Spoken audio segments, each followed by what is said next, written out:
What is up, everybody, and welcome back to another edition of Evening Alpha. I'm your host, Todd Wanish, founder of Adult Fantasy, and man, we have an amazing show tonight. Before we get started, I want to let you guys know about some things in the Adult Fantasy universe. So if you have been away for a minute or you're just catching up, you should know that we are now, this podcast, Evening Alpha, is now global. We are everywhere. So we're on Amazon, we're on iTunes, we're on Spotify, we're on Google, you name it, we're there. So go to your favorite, podcast playing service, find us, follow us, leave a comment. If it's something like iTunes, we really would appreciate it. And download it, follow this. We're really talking to some of the top founders in the Web3 space. And we certainly love and could use your support as always. And for those that have already subscribed and have downloaded and have left us comments, I and the entire team sincerely appreciate it. We really do. It really does mean a lot to us. Also, you should know October, well, we're in September. But if you're in the Adult Fantasy universe, you should know that we have an absolute blitzkrieg of stuff coming your way. I can't get into everything, but you should know this is an announcement of an announcement. And I announce my announcements in the form of announcements by now. So here's the deal. We have a tremendous amount of cool stuff coming up in October and possibly September, depending on when people get back to me. Lots of awesome products, a really amazing drop coming in October. Probably one of our bigger drops of the year. So be prepared for that. There's going to be a lot of cool stuff. Also, we have a mid-journey contest going on right now. If you hop into our Discord and you are a member, what you can do is you actually are helping us build our universe. You're helping us build our world. So we need your help. Right now, you can hop in and start to define some of the locations that we have inside of our world Bible, inside of our concept book. And these will be very, very important going forward. And especially as we move into new characters that might be coming out. And you might have something to do with it. And the rewards might be like everything you guys have ever wanted. So keep in touch, tune in.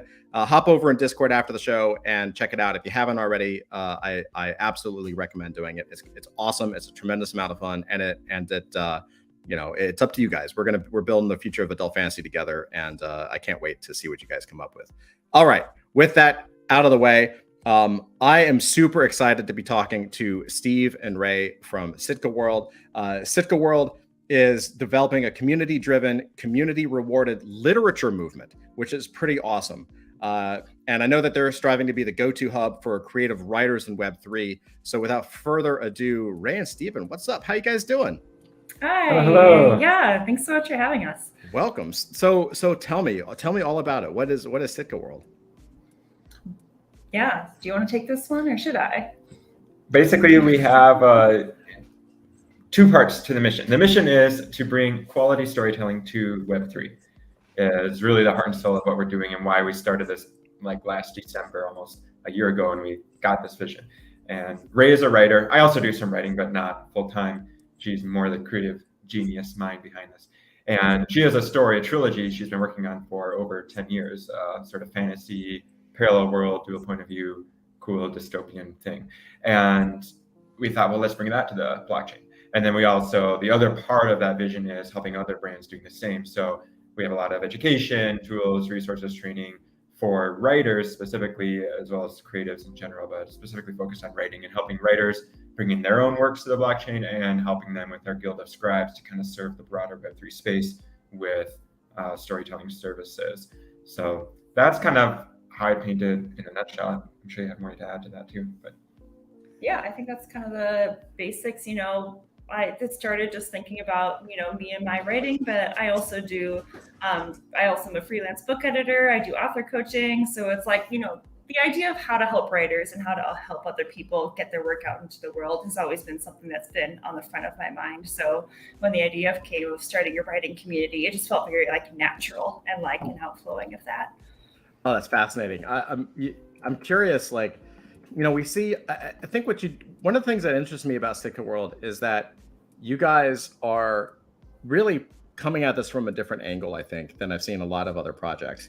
We talked to a lot of projects, and most of the time when there is a community involvement, it's with the community coming in on the world building, on the a little more almost on the like higher level side, right? You're actually pushing it into actual like actual writing. So how are you planning to get, how are you getting people involved in the actual writing side of this? Yeah, I think that was something that confused some people potentially at the beginning, because so many of the other communities that we've seen so far are like, completely decentralized. Let's all build this world together. But coming into it, this is a story and a world that I had been building on my own, like Stephen said, for 10 years. So I never wanted to, like get rid of the heart of the story and where it was going. But it's also the sense that like the real world is not built by one person. It's built by communities of people. And I think having, a fantasy world that does have input from lots of different people makes it stronger, because people have different ideas, different backgrounds. So one of the ways that we're doing that is by having the community give, input to the world. So we're starting just this week, actually, something called Sitka Story Hour, where we all come together like on a video chat to talk about a certain topic. So I might say like, hey, here's this whole region of the world. I haven't developed this at all. Let's talk about this together. What do we want to build in there? And giving that aspect back to the community. So not so much, even though I have the storyline all down, saying, hey, as far as the world goes, how can we make that something we build together? Yeah, it's something we've been exploring. We've done some different polls in the past and asking the community some questions like, hey, what do you think of options for naming this character? What do you think? We actually did write a backstory for a character as part of a program called Pass the Pen that was through a partner Discord, where it was like the community kind of brainstorming and writing down ideas. But this is a kind of an experiment in some ways, because we are bringing existing IP, right? It's not like, there's a lot of other brands that are really cool, like Forgotten Runes, Wizards Call, I'm sure you're familiar with them, things like that, where it's kind of like, okay, everyone just kind of create your new stuff from scratch. We're creating the next decentralized Lord of the Rings or something, and then we'll make some cool stuff out of it. But we're coming at it from like, okay, we have existing characters, we have like the full trilogy is mapped out, and the first book is nearly done completion. It's with the editor now. So it's like, okay, well, we aren't going to just scratch that and just like, we aren't going to let a community member kill off the main character in the second chapter, because that would kind of ruin everything. Years of work, no. Yeah, but at the same time, it's like, but we love the idea of Web3 and the idea of really harnessing that community and giving them some ownership. So we've been exploring some ideas. So one idea is with our Sitka Story Hours, which are kind of brainstorming sessions, and that's a little more of the world building, but it's not so much affecting the characters, it's the actual character development and story arc, which is what the story is ultimately about, is kind of internal conflict of the characters. That's still more Ray's baby, so to speak, because she knows the characters intimately. But if it's coming to things like, hey, let's talk about what's kind of the history of these islands, or what's the academy that they're studying at, like what are some of the other professors there, and like there's a lot of that sort of auxiliary stuff that can really be community driven, that adds more richness to all the different names and ideas and places and geography and history of the world that we can still incorporate into the books. As well as part of our long-term plans is to have drops of NFTs that will actually give commercial rights to other titles in the world. So we see it as like that we're building the trunk of the tree, kind of like the core sort of original IP, but then we want to empower the community to build those branches off of it, where we'd actually be able to, we're in talks with some different IP firms that work with NFTs, but we plan to actually have it encoded on the blockchain, what the legal rights are, and it would be like, okay, you have to obviously like not have hate speech and have it be consistent with the rest of the narratives. You can't once again have something that completely contradicts the main narrative, but you can kind of build off, develop some side characters, develop some history, develop some other titles that relate to the world, and then we could basically have contests and see which ones are the most popular and best written, and then incorporate some of those into our sort of official lore and have them on our website and have them in the back pages of the book for further reading. So we can kind of still let the community actually have ownership and write and sell books in a way that's still controlled and consistent and based on the core narrative that Ray's driving.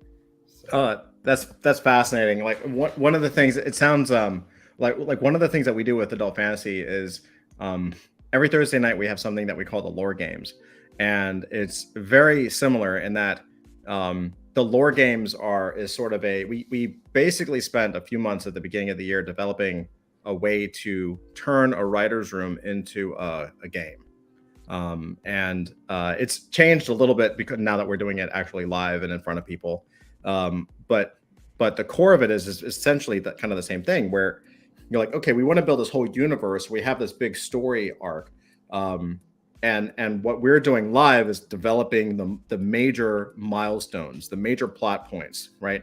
I explain this to people kind of like the big blockbuster movie moments, right? This is the end game and, Infinity Gauntlet and Civil War. And like you have these big, massive things that have to happen. And then the community comes together live to help develop those stories, right?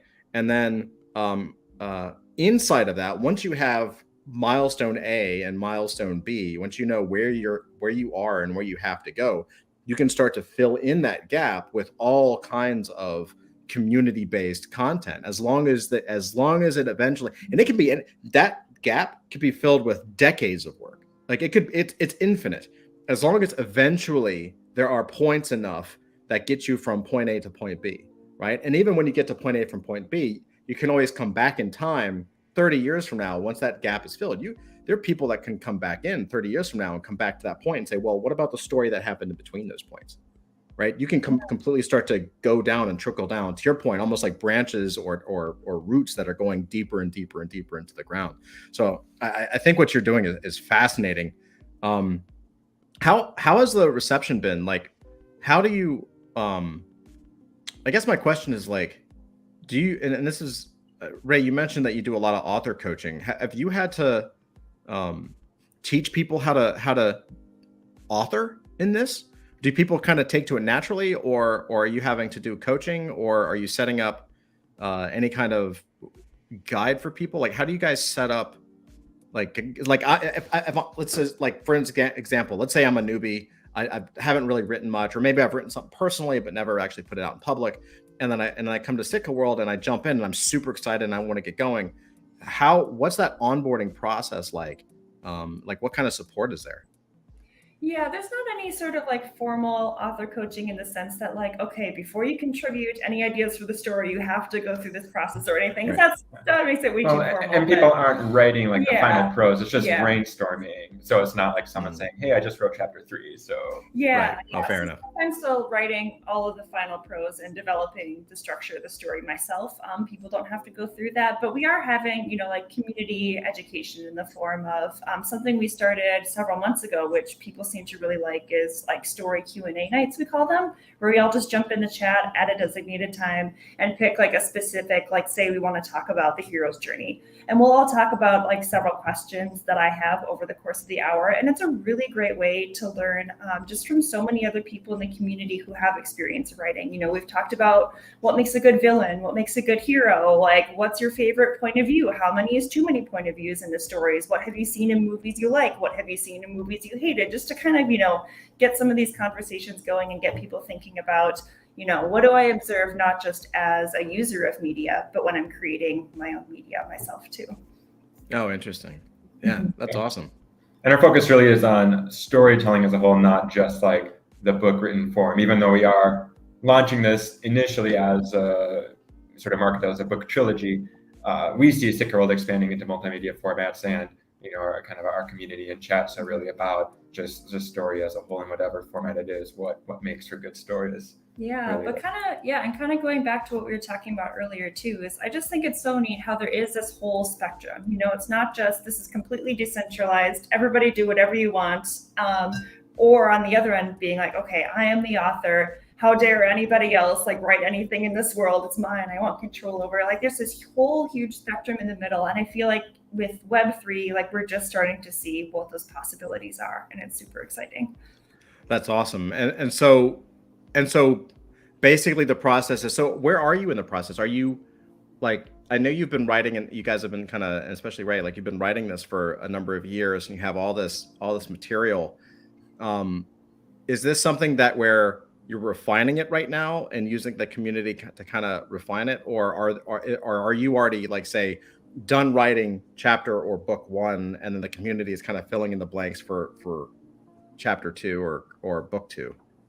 Yeah, book one is already it's totally drafted in the editing process. So, and that was true going into it. So book one can't change. I have At book least not two. heavily. We've made a few minor not- tweaks. Yeah. Yeah, Like- added in some little backstories and some, some things that people have come up with. But book two is planned out. Book three has a vague idea of where it's going. So that's, as we develop this community, it's definitely possible that, like you were talking about, even, big plot points or how things turn out could be turned over to the community as well. Yeah. And part of the balance is we want to, it's like this gradual handing of the reins, like if you're running a relay and you hand the baton or something, but it's not instant because we want the community to be able to help contribute, but their contribution will be better the more familiar they are with the world.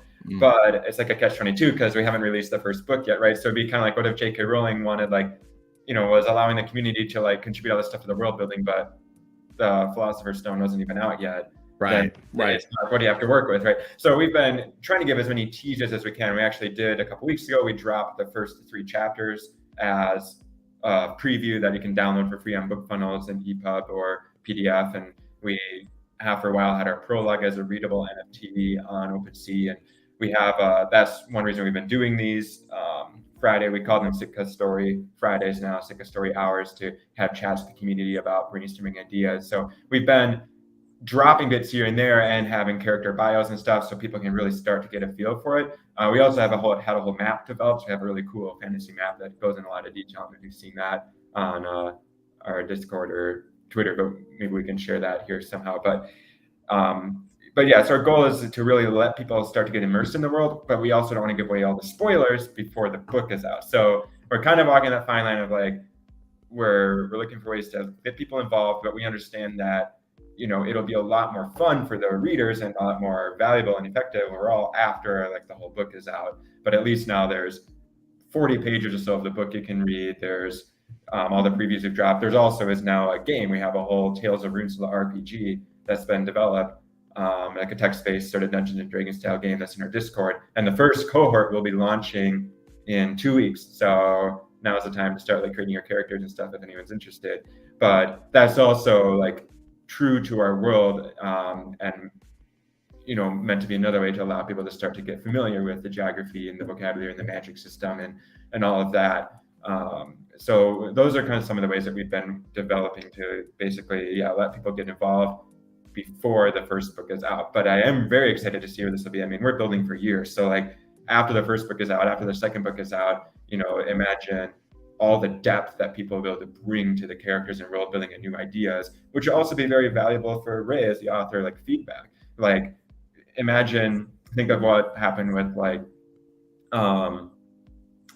Game of Thrones, at the ending, or even with J.K. Rowling and The Cursed Child, where it kind of flops, or a lot of the hardcore fans are no, there were better ways you could have done that. But if the author is back in some ivory tower and not in tune with what the readers are thinking, right, you might miss out on good ideas. And so we want to, I think over time, just having that close relationship with community can lead to just a really fantastic series. So.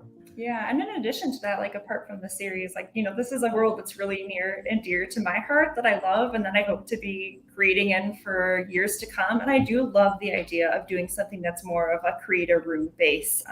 So I was in the Atomverse, their first round of creator rooms, where we as a community came together and created these characters to be used in their story. And I think they're going to do further creator rooms where they create some of the plot. I'm not totally sure what their plans are, but that's kind of what it was sounding like. I would love to do that with another, if it's a book that's set in the same world or whatever, to have it be more of a community experiment. Hey, what kind of novel can we create in this world too?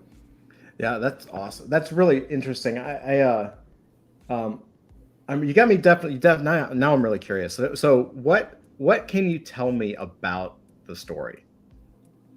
Yeah, so this is the initial inspiration for the story came from the fact that, I didn't always live up here in northern Minnesota, but I'm pretty much out in the wilderness up by Lake Superior. It's a beautiful area, amazing natural beauty. And I always wanted to write a fantasy story that was set somewhere like here. I was medieval England is fine, that's great, but that doesn't have to be every fantasy story. And I'm like, well, I don't find Northern Minnesota fantasy anywhere I'm looking, so I guess I'll just create one.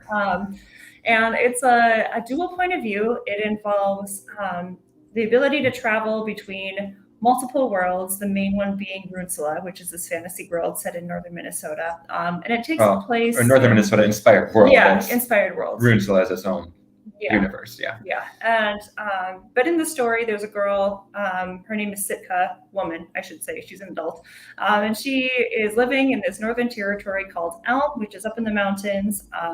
It's been occupied by this holy province, which is basically ruled by a theocracy, super strict. They don't like magic. It's completely outlawed. And she wants to study to become a doctor, basically, because her area is impoverished and they're not allowed to attend the school where you're allowed to learn and make something of yourself. So she actually, through writing to this province, to the chancellors there for years, ends up being the first woman to be accepted from her territory in over 100 years. And that's where the story starts. It's also really inspired by the fact that actually I personally, when I was in college, I'm not religious now, but I was involved in a pretty controlling church that left me with many years of trauma to work through. So it's, basically. And just kind of like thinking of the idea of like, we all have amazing things that, whether it's society, whether it's religion, like what it is that we feel aren't acceptable in ourselves and that we have to hide to get through life. And that's where, kind of this idea of magic comes in within the world. It's like people have these magical powers, but they don't feel like they can express it because it's considered wrong. But part of, being able to survive in this world and make their lives better is you have to learn how to embrace it anyway, even when people around you tell you that it's not okay because they're scared of your power. So that's where the series starts. There's also a researcher from Northern Minnesota who accidentally finds her way into this world. And that's when the series starts. Ah, okay. That's very, very interesting. I like that. So I find it fascinating, and as an author, and this is really for both you guys, but like especially as the creative author, you spend years honing your craft, learning how to write, going through the 10,000 hours, writing terrible things, just to get to a place where you feel like you have a craft, right? Where you're like, okay, cool. I may not be, I don't know, Stephen King or whatever, but I can throw a book out there and I'm good enough to do this. I can do it. And then you come into Web3, or Web3 comes about, and you have the ability now to bring in a lot of people into that creative universe. Have you found it like challenging at all? And the reason I ask is because from a creative standpoint, you are now balancing, many things, but two core things now. You're balancing your own creativity and kind of satisfying that muse, satisfying that urge to create and to craft.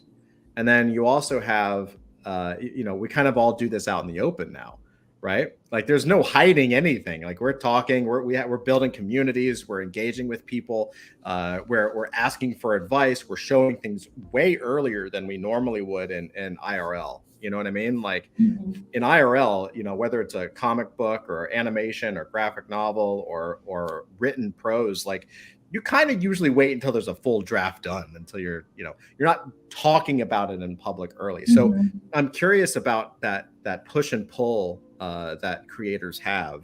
Has that been something that you've had to deal with or kind of work around? Sort of, yeah. And it's a little bit, I think there's been some instances where talking to the community and as this process has gone through, some things have changed. And I think that's kind of the risk you run no matter when you're creating, especially if you're creating in a series. There gets to a point where you're just like, I could terse this out for years and years and years and constantly be trying to improve it to make it better.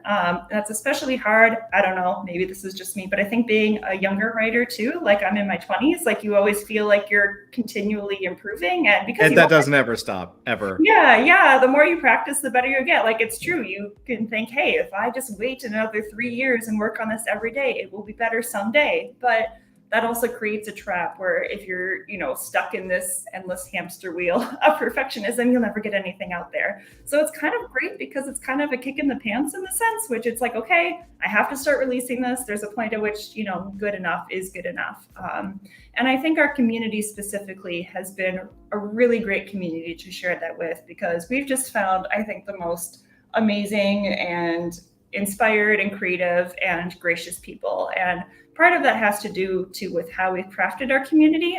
So when you enter our Discord, you have to go through a little choose your own adventure that has the characters and the story in it. And I think that weeds out a lot of people who are just kind of, I don't know, poking around, not super serious. They're like, oh, NFTs, maybe this is a way to make money or quick flip or something like that. And I think like through that, we've really tried to craft a community of people who really care about the story and are here for the long run and understand this is going to be a long haul from now to when the series is finally finished.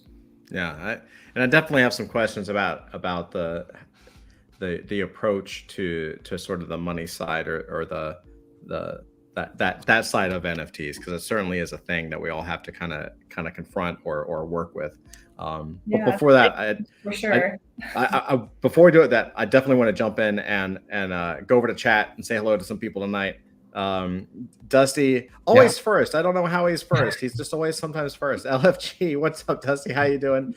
KG, what's up? Let's do this thing. Welcome, man. Welcome.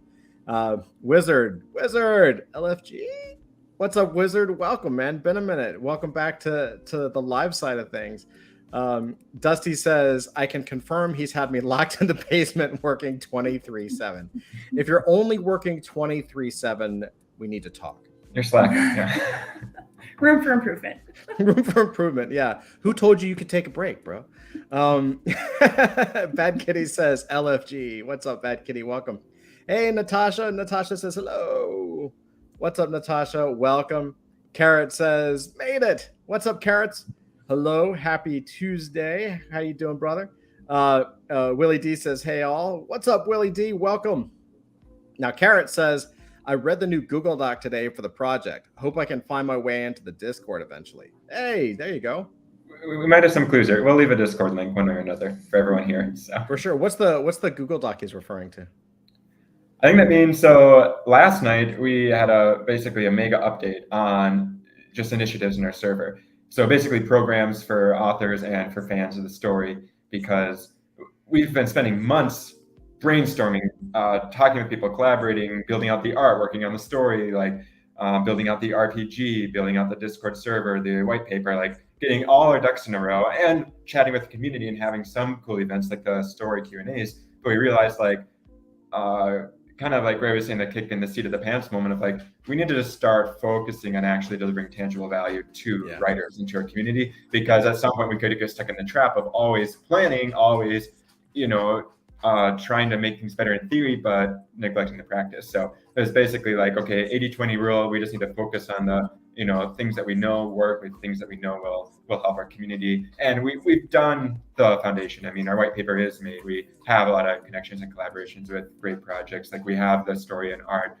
in development, a lot of it finished. Like we're kind of at the point where it's like switching gears from laying the foundations and building the initial community and to investing in really engaging with and supporting our community to build value, because we want this to be a valuable place for fantasy fans and writers, not just a brand building thing. It's not just about building, some cool experience or good branding, which is important, but it's about making our community very valuable so that people that are in it don't want to leave. So they want to be checking in on it, at least once a week or every few days, because they're getting education, because they're making good connections, because their work is improving. So all that to say, we announced things about like a writing course that we're building, calling it a writing academy. We announced the RPG, more details on that. We announced we're going to be doing coffee chats, which are basically craft sessions, kind of a chat like this. So it'll be more of a Discord video and voice call to talk about more specific, like improving your craft writing techniques.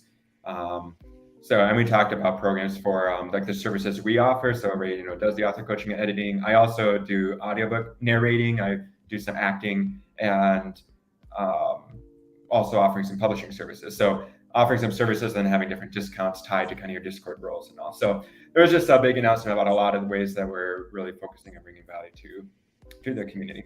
Awesome. And that's located in that Google Doc link is in the Discord? Well, it's on our Twitter and it is the Discord. So it was a mega announcement, but it was like Discord limits you to how many characters. So it's like a 4-part announcement. So I also put it into a Google Doc just to make it easier for some people to read. 6 potentially. pages in Google Docs. It's a lot. Oh, wow. That's awesome. All right. Well, I'm going to have to check that out after the show. That's crazy. And That's so awesome. concise. I mean, I think we did a pretty good job at keeping it concise. It was just there were like 10 different things to talk about. So yes, that's what that is. But we'll make sure that everyone gets the Discord invite and then you can read it for yourself in our Discord. Awesome. Carrot says that he found it on Twitter.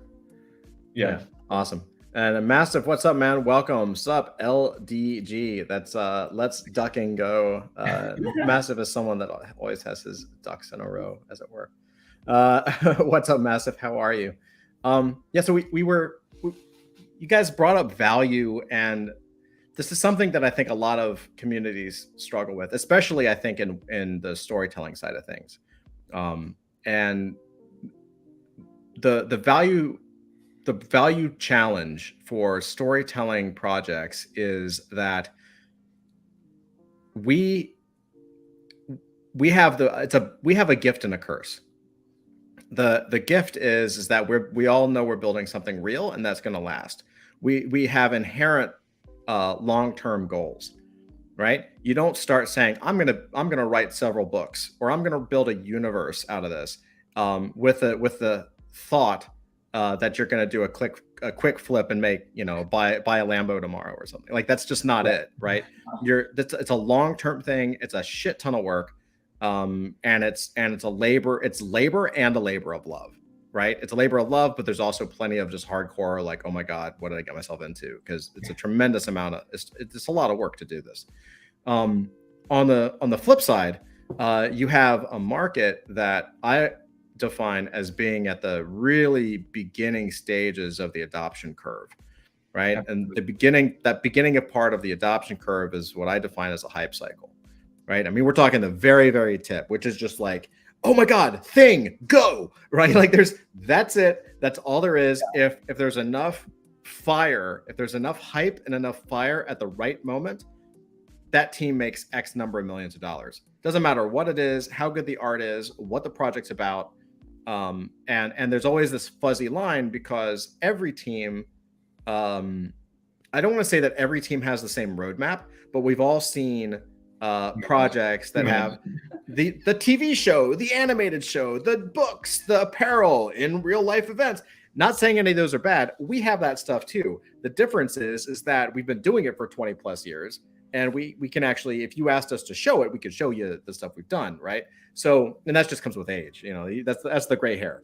But there's this fine line between like other projects that put stuff out and say, and really they're just trying to pump the floor mechanics and get as much cash in there as possible.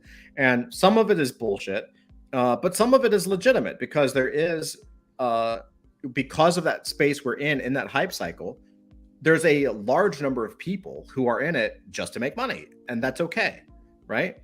For a lot of people, one of the things that I see in the space, and I've been a collector for a long time, as you can tell by the what I call the world's most expensive green screen, as a collector,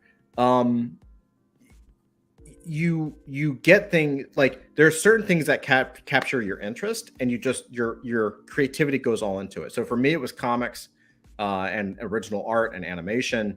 For other people, it's baseball cards. For some people, it's like D&D and Wizards of the Coast and Pokemon cards and whatever it is.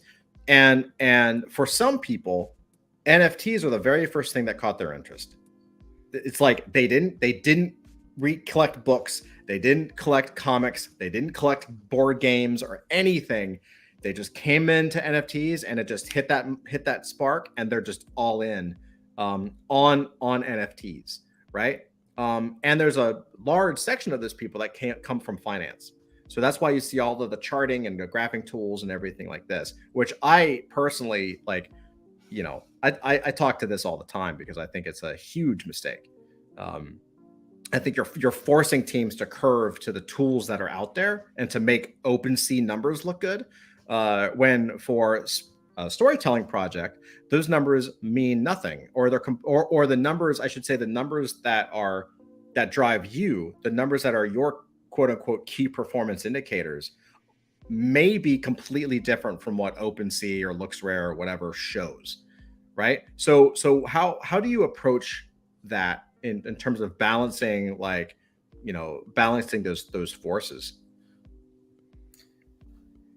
Yeah, I think that, like you said, it is an interesting balance because you have to deal with reality, right? So for us, basically, part of what we've been doing is being intentional with our community and trying to pull in people that are Web3 natives, as well as people that are coming from more the writing world that might be new to Web3, right? Because we don't want everyone to be new to Web3 and not know how to set up a wallet, right? Or not know about all the scams that are out there, or come in kind of clueless, and then we have to babysit and hold everyone's hands and teach them how Web3 works or something. But Rae has an existing audience of writers and story lovers from her blog because she's been blogging for many years, right? And we've done collaborations or workshops for more Web2 audiences.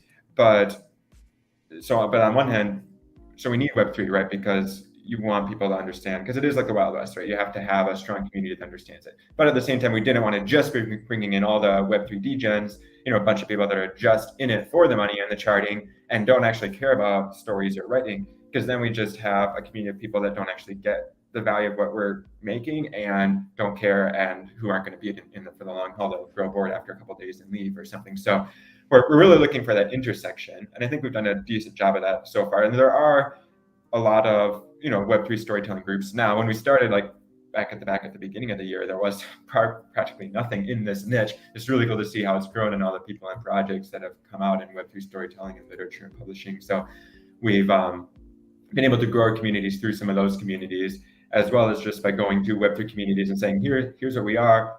We're for writers, we're for fantasy fans. If this interests you, then join. And instead of just giving out tons of whitelists and tons of prizes for anyone that joins, or Twitter Spaces, the incentive is the pitch of what we're creating, and then people that are naturally interested in that are the ones that are more drawn.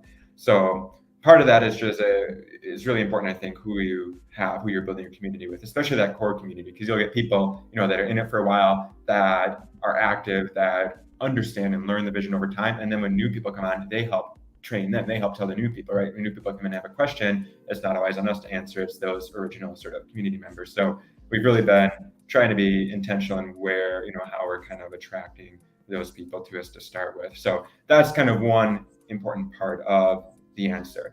But all that to say, we are definitely looking for ways to make an NFT launch, or I should say NFT launches that are valuable, right? Money, it's not like we're, I don't know, ascetic monks preaching, zero possessions, just focus on the story. We want a good story, but yeah, we want to make money. We want this to be a sustainable business. We're really approaching this from how to make this a business, not an NFT launch, right? Because NFT launches, and even I don't like the term project, right? Because project implies you have a start, middle, and an end, right? Would you call Microsoft a project? No, they do a lot of different projects, but as a company, they're producing, right? They're a going concern, to use the technical term. So we want our Sitka World brand to be something that lasts for decades, right? So an NFT launch might be a more of a short-term thing, but that's not the extent of the brand. And so we plan to have, at least one launch for each book that will give people collector copies in Web3 native formats to read, as well as access to other, more traditional ebook and physical formats. And we can build in utility, we can build in, we're looking at metaverse and gaming integrations, right? Wouldn't it be cool if you own an NFT of one of the characters and you can play as that character in a partner game? We're looking into all that sort of thing, but NFTs are just a tool. They're just a technology. They aren't the business model, right? If someone says I work in the NFT industry, it's what do you mean? Or especially, maybe you're a developer, but especially if you're a project founder, you say, oh, I own an NFT brand. It's that doesn't make sense. It'd be does Amazon call themselves an HTTPS brand? Right. Right. No, that's just a technology they use. So I think a lot of project founders, at least in the first hype run, weren't thinking in those terms. Now I think during this bear market, more people are thinking long and hard about and assessing, how are we actually creating a sustainable business model here? And we're starting to see some more good projects come out of this, but it takes time. It takes time to build a real business. It doesn't happen in a 3-month hype cycle, So anyways, does that somewhat address your question? Yeah, no, I mean, it's a super deep topic, right? Like it's a challenging balance. And I think all teams have to find a way to scale in a steady way. And of course you need financing to do that. But at the same time, you also want to make sure that the integrity of the project remains intact and not just throw floor mechanics at it that can pump the price, not just because it's not sustainable, but also because eventually I believe a lot of that stuff will be illegal. So it becomes one of the biggest challenges we have, or had, I should say, because we've recently solved it and gotten through it, and we'll be seeing the fruits of it soon. But one of the big challenges was like, there's so many awesome things you can do to get people excited about the product beyond the actual project, right? Like people can be excited about the brand, they can be excited about the characters, they can be excited about the world building, they can be excited about the stuff that we're all making together. But on the actual asset side, the NFT side, there's a tremendous amount of things you can do to get a whole bunch of people excited about that perspective, right? And the challenge is to say no to all of that. I mean, we have a playbook. I mean, I've been tracking stuff for about 2 years now, and we just see like, here's all the mechanics we have that we could possibly do to take that NFT and bump it. The problem, of course, is that, to your point, Steve, like when you're talking about longevity and you want to, in order for a project to be here longevity, you have to do things in a certain way that may cut out short-term wins for the longer term goal, right? Like if you install these things into your company now, if you install adrenaline shots into the floor price or into the mechanics of how things are going to work, it becomes damn near impossible to remove it, first of all, right? Because people come to expect what you give them, right? If I hold a token and I'm getting X number of X token per day or whatever, you can't really take that away or the project collapses, right? Like, why would I stick around? I was here for X token, right? With that said, I am a firm believer that half that stuff is going to be illegal, right? And so from someone who's similar to you guys and similar to pretty much every business we talk to on the show, like, we're here for the long term, and this is a legitimate business. And for us, it's not our first rodeo. So it's very difficult to say, we're not going to do 90% of that. And in fact, the 10% that we're looking at, what we've been doing just internally for the last several months is like, okay, is that legal? If it's not, or if there's no clear regulation, if there's no clear law that clearly shows that is legal, how can we maybe utilize the benefit of what that incurs and apply it in a way that is super legal? Like, we're not trying to rock the boat on any kind of crazy, like, none of that shit. Like, how can we apply, things like royalties and all these kind of things in a way that is legitimate, legal, and obvious, so that there's no gray area from anybody on the outside that would come in and look at it. Does that make sense? Yeah. Yeah, 100%. So like, I mean, I know you guys, we talked a little bit about value and stuff, and I know you guys are looking at the royalty space as well. Like, how are you guys thinking about that? Yeah, I mean, it's important to us that, so you might be talking about the community authorship program is what our working title is. It would be something that launches after our first Act 1 sort of Genesis collection. But our intent is to be able to share royalties with the community. And the rationale for that is really seeing fantasy world building as a communal endeavor, right? Like, Ray could write the most amazing books in the world, but if people don't buy them and don't read them and don't talk about them or tell their family and friends about it or get excited about it, then it never takes off. It just sits there, right? And it really is like a virtuous cycle, right? If you get that very avid fan base and people that are helping you basically spread the word because it's so good and they're enthusiastic about it. Obviously, you need a good book too, right? You can't incentivize the community to be excited about something that sucks. So it's like raise into the bargain, write a super epic series that actually is really fun to read and that you care about, and then the community basically takes it from there. So that's kind of our mindset. And so the thought as well, then everyone should be able to share in the success. And with Web3, you can have that automatic tracking, microtransactions, all that sort of thing that makes it possible. And it wasn't feasible in Web2 because who would want to create, I don't know, contracts and get bank account details for thousands of people? Like, not going to happen. But obviously want to make sure to do it in a legal way. So we aren't structuring it or talking about it in terms of any sort of like passive income idea, right? It's not that you just own an NFT and you collect money. It will be a program that you are eligible for by like owning an NFT makes you eligible to be able to participate, but to participate, you need to actually help with the story. So it will be like attending the sessions that we're doing for the world building. It'll be filling out some polls or feedback forms, especially it will be after the first act at least is launched. So it'll be like, okay, what did you think of the act? What sections did you like? Who do you want to see more of or less of? So that way we can really have an organized way to take in all that feedback to help make the story better. And then that way they can be considered, at least legally, as helping to author the book. It doesn't mean that everyone will be listed as 500 co-authors because they aren't truly writing the finished manuscript, but they are helping, contributing to the story. And so then it is a real royalty share where they can then make claims. It'll still be a manual claim process, right? They have to fill out a form and claim it, and basically say, hey, I did these things to help and I'm a member, so I'm going to claim some royalties. So we have talked with a lawyer in Web3 who helped us kind of develop this plan. And is it legally sound? From what we can tell, yes, it should be considered royalty sharing. It's not at all the same as like Amazon stock where you just collect dividends for doing nothing, right? So that's the way that we're approaching it. So. Awesome. Like, have you guys thought about, are you approaching it from primary or secondary or both? Like, how do you, like, what are you guys thinking? Like, so I come in and I know this is sort of like, just kind of blue sky stuff and that's totally fine. Like if I was to come in as an author or someone curious, and I'm just like, I fall in love with the project. I fall in love with Sitka World, and I join the community authorship program, and I start writing or creating or participating.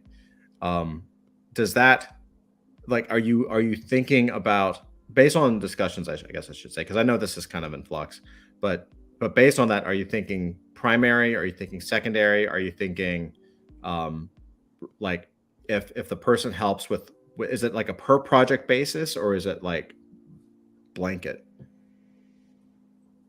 What do you mean by primary or secondary? I'm not sure I quite understand. Oh yeah, sure. Like when, like for instance, if someone gets royalties, would it be off the primary sale, like when you first do the mint, or would it be on the secondary sale from the recurring, like the recurring revenue that comes in from? Oh, like royalties from secondary market trading. Yeah. I mean, the royalty sharing, the idea is to be funded by 50% of royalties from pretty much all sources. So that would include secondary market royalties and future NFT launches, but also real world. So like book sales and audiobook, ebook. So any format of the story itself would also, whatever, raise royalties would be, half of that would be shared with the community. That's the structure. That's wicked, man. That's awesome. When does this go into, when are you guys thinking about launching this? I know it takes time. Believe me, I know this takes time. So I'm not putting any pressure on anybody. I'm just curious. Yeah, good question. It is the question. I mean, when we're ready. When we're ready. Is the cryptic but true answer.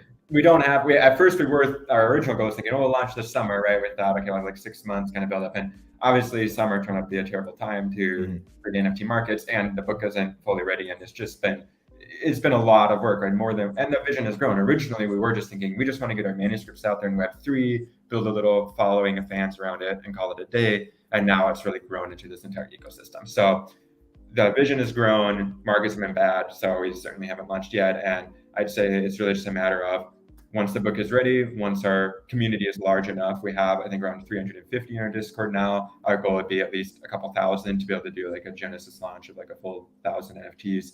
And once markets are at least stable or preferably the next bull market. Now, we don't know how long that will be. We don't have to launch right into the hype of a bull, right? Because they aren't trying to create hype, but it realistically is easier to raise funds when people are buying versus when they're selling, right? So really, probably sometime next year. We don't want to extend it indefinitely. So like if, we don't get the bull run or whatever, like the book should be, we'll be on pace to be done by the end of the year. And so we'll just keep on building our community. And I would say probably first half of next year is a fairly realistic time frame. That's awesome. Yeah, that honestly, I think that's an honest answer, and I appreciate it. And I think that's totally the way it should be. Like it's important. I mean, obviously, you guys have milestones and you have targets that you're trying to hit, but you also need to wait and hit it at the right moment. You can't always time the market. Like trying to time the market is a little foolish, but obviously, now is a build time. This is a build market. Bear markets are build markets. And that's what every team is building. Every team is building, unless they're massive, unless they have so much heat behind them that they're confident they're going to sell out or mint out, or that their next launch is going to do okay. It's a build market, and that's okay. I think that's I think, and this is a personal thing. This is completely anecdotal. But having gone through last year, having launched in 2021, having kind of met so many people and talked to so many people, I think last year was year one.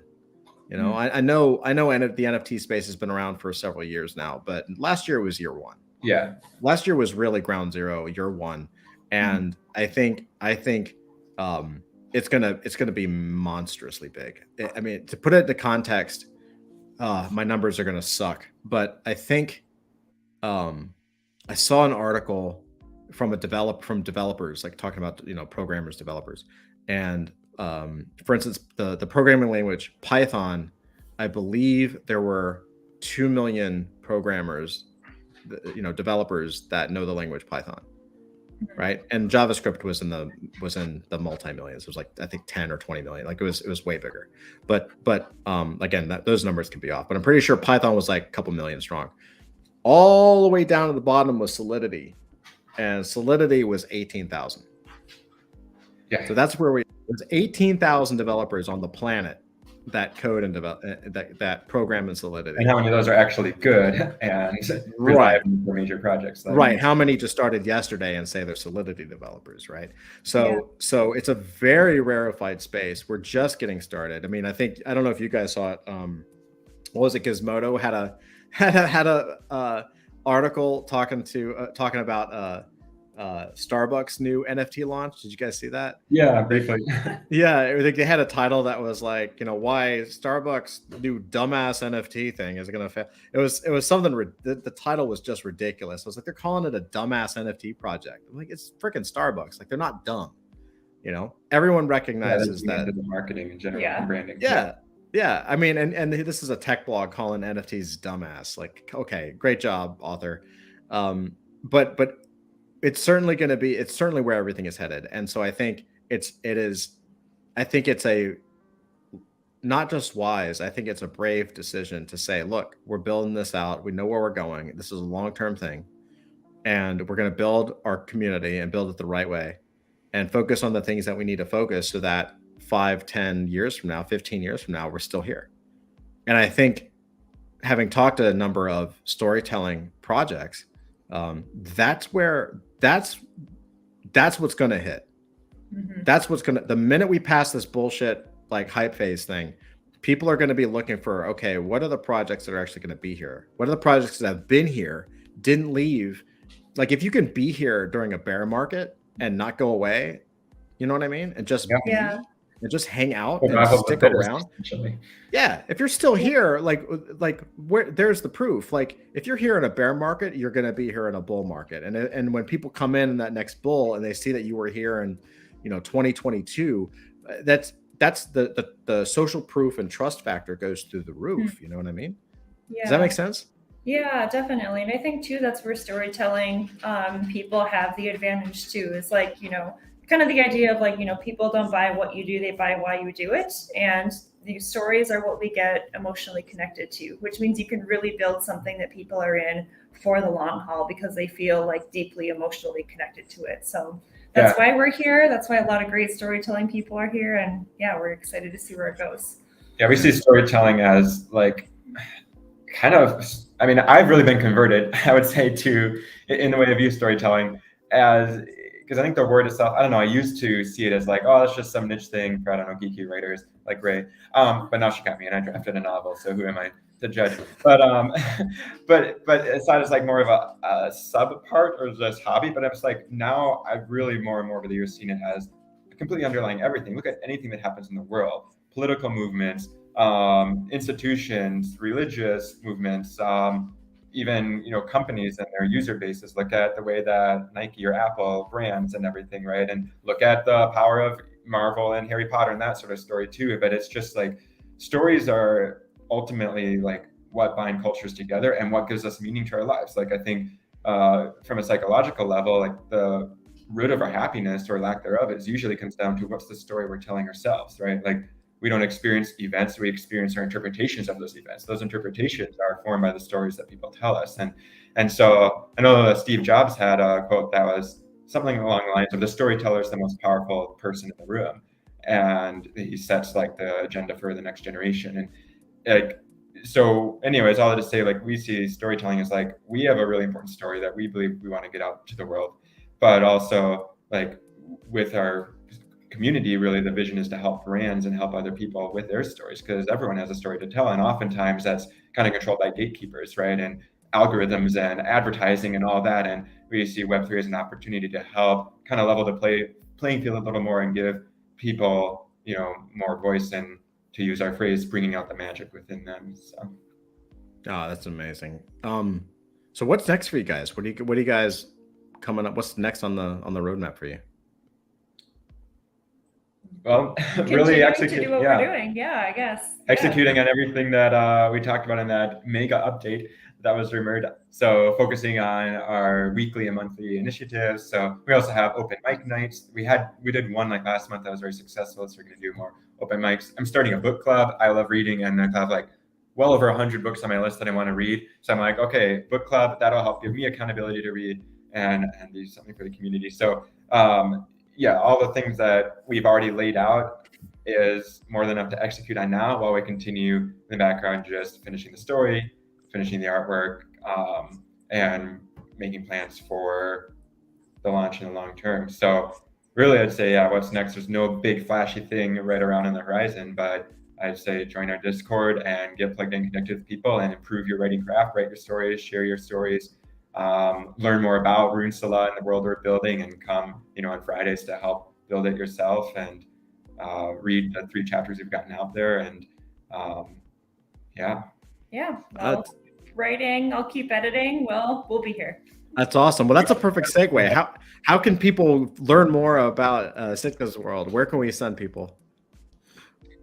Yeah, well, we have the website right across at the bottom of the screen. I think everyone sees that if you see the same screen that we're seeing. SitkaWorld.com. We have our Twitter and Discord and white paper. The white paper is linked in our Discord, but what's the best way to share links with people? Do you just do that in your Discord separately, or can you share them in like description of YouTube? Yeah, we can put them in. We can put them wherever you want. So give us the links. We'll share them with you, or we'll share them with people. And for people that are listening on the podcast, we'll say go to sitkaworld.com. It's SITKAWORLD. So sitkaworld.com. And what's the Twitter? Is it just at Sitka World, or? It's Sitka World NFT. So spelled the same, SITKA World NFT. So yeah, find us on Twitter. And if you are listening to this on audio and don't have the Discord link, just ask us for it. I mean, if you message us on Twitter or comment and say, hey, I watched the stream you did, it was really cool, I want to join, we'll let you in. We aren't trying to be so much secretive about our Discord as we don't want the public link out there like on our bio and website, because you get all of the NFT spammers and bots and people like that flooding you saying, hey, I have some business proposal because there I have, I want to market you and make you $1 million. And yes, everyone so that's why that is. So Awesome. Well, Steve and Rae, fantastic meeting you guys tonight. This was absolutely epic. Everybody, go check out Sitka World. Please check out their website. Again, that's Sitka, Sitka world.com. Also, if you want to, check out Adult Fantasy. If you're watching this on YouTube, please like and subscribe, hit the bell for notifications, leave a comment, let us know what you guys think about Sitka World. Guys, thank you so much. This was fantastic. Yeah, thank you. It's really great to Thanks meet so you. much for hosting us. One last thing that I'll just drop a tiny bit of alpha because you asked what's next. Hey, go for it. Is film. So I work in the film industry some, and we have connections, and we've even explored the idea of what if we kind of pivot and go more film or TV show first, even before potentially launching the books. But so that's still a little bit up in the air, but that's definitely very much an area of interest, and talk to some people that have there's several options there. So I think that's very safe to say that will happen at some point. The exact format or means is still in the works. Oh, that's huge, alpha, man. Woo. Yeah, that's awesome. Thank you so much. And let's see, we got KG says looking forward to check out for more info. Super interesting project. And Natasha says awesome talk. Thanks, Sitka World. Yeah, you guys rock. Everybody go check it out, sitkaworld.com. Guys, thank you again. And everybody out there listening and watching, thank you guys so much. We really appreciate it. And we love you. We will see you next time. And God bless.